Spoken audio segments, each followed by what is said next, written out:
Hello friends, welcome back to my YouTube schooling classes. जो भी बच्चे 10वीं के बाद आईटीआई करना चाहते हैं या फिर 12वीं के बाद आईटीआई करना चाहते हैं या फिर ग्रेजुएशन के बाद आईटीआई करना चाहते हैं, उनको बहुत सारे प्रमाण देने पड़ते हैं जो कि आपको स्कूल से और जाके जो भी सीएनसी सेंटर हैं, चॉइस सेंटर हैं, वहाँ से बनवाना पड़ता है। जैसे कि आप लोगों का हो गया जाति प्रमाण पत्र, निवास प्रमाण पत्र, आय प्रमाण पत्र, ये सभी प्रमाण पत्र आप लोगों को बनवाने पड़ते हैं। तो अगर आप एडमिशन के टाइम जाएंगे और आपके पास ये कोई भी डॉक्यूमेंट नहीं रहेगा इसमें से, या फिर आप लोगों के पास पत्र नहीं होंगे, तो आपका एडमिशन निरस्त कर दिया जाता है, क्योंकि आप लोगों के पास वो डॉक्यूमेंट नहीं होते हैं। तो आप लोग अभी जो प्रोसेस चल रहा है आईटीआई का एडमिशन का, उसमें आप लोगों को कौन कौन से प्रमाण पत्र, कौन कौन से डॉक्यूमेंट रख लेने चाहिए, ये आप लोगों को इस वीडियो में आप लोगों को बताऊंगा। ठीक है, ये सभी डॉक्यूमेंट आपको बनवा के रख लेने चाहिए अगर आप एडमिशन करना, तो आपके एडमिशन में कोई प्रॉब्लम ना हो। जैसे कि यहाँ पे देख पा रहे हैं, ये पीडीएफ मैं वेबसाइट से ही निकाला हूँ, जहाँ पे आईटीआई के बारे में जो भी आप लोगों के प्रमाण पत्र हैं उसके बारे में बताया गया है। पहला है उच्चतर माध्यमिक परीक्षा हाई स्कूल 10th प्लस 2 के अंतर्गत उत्तीर्ण परीक्षा का अंक सूची। अगर आप 10वीं के बाद करना चाहते हैं तो 10वीं का आपके पास अंक सूची होना आवश्यक है। अगर आप 12वीं के बाद करना चाहते हैं तो 12वीं के बाद का जो अंक सूची है आप लोगों का, परीक्षा उत्तीर्ण अंक सूची, वो रहना आवश्यक है। ये सभी ओरिजिनल लगेंगे, उसके बाद उसका फोटोकॉपी आप लोगों को जमा करना पड़ता है। ठीक है, आप लोगों को ओरिजिनल वेरीफाई करवाना पड़ता है पहले।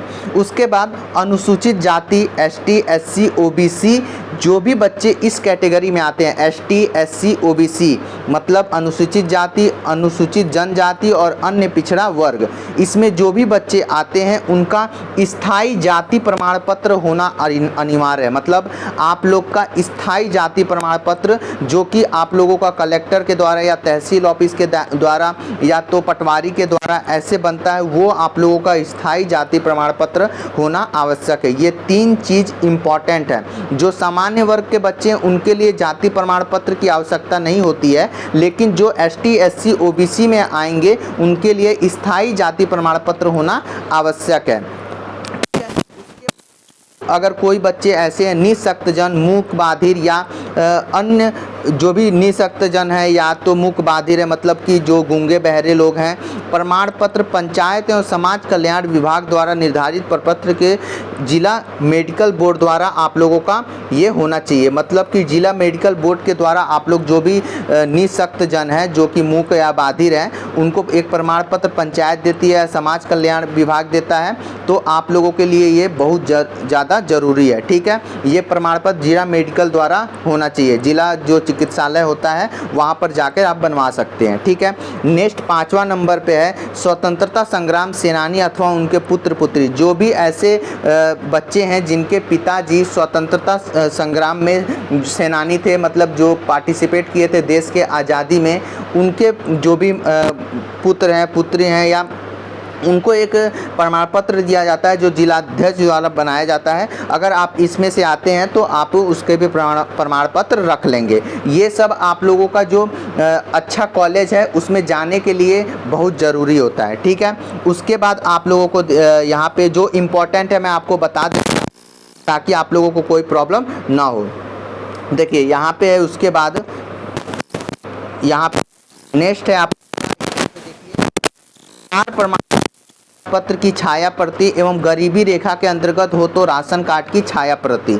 आप लोगों का आधार कार्ड का छाया फोटोकॉपी और गरीबी रेखा के अंतर्गत 1 रुपये वाला के या निःशुल्क वाले में आते हैं आप लोग, तो उसका जो का फोटोकॉपी है वो लगेगा। न्यूनतम आयु प्रमाण पत्र अथवा 10 अंक सूची प्रस्तुत करना होगा। 10वीं तो आप वैसे भी देते ही हैं, तो आप लोगों को जो जन्म प्रमाण पत्र है उसके लिए ये लगेगा। ठीक है, अब देखिए यहाँ पे लास्ट वाला है, यदि अभ्यर्थी प्रवेश उपरांत छात्रवृत्ति प्राप्त करने का तो अभिभावक पालक का आय प्रमाण पत्र प्रवेश के समय प्रस्तुत करना अनिवार्य है। प्रवेश के समय आय प्रमाण पत्र प्रस्तुत नहीं करने की स्थिति के बाद में छात्रवृत्ति के लिए परीक्षार्थी के नाम का किया जाएगा। अगर आप वृत्ति चाहिए, स्कॉलरशिप चाहिए, तो आप लोगों के लिए आय प्रमाण पत्र बनाना बहुत ज़्यादा है और बहुत आप पत्र बनवा लीजिएगा।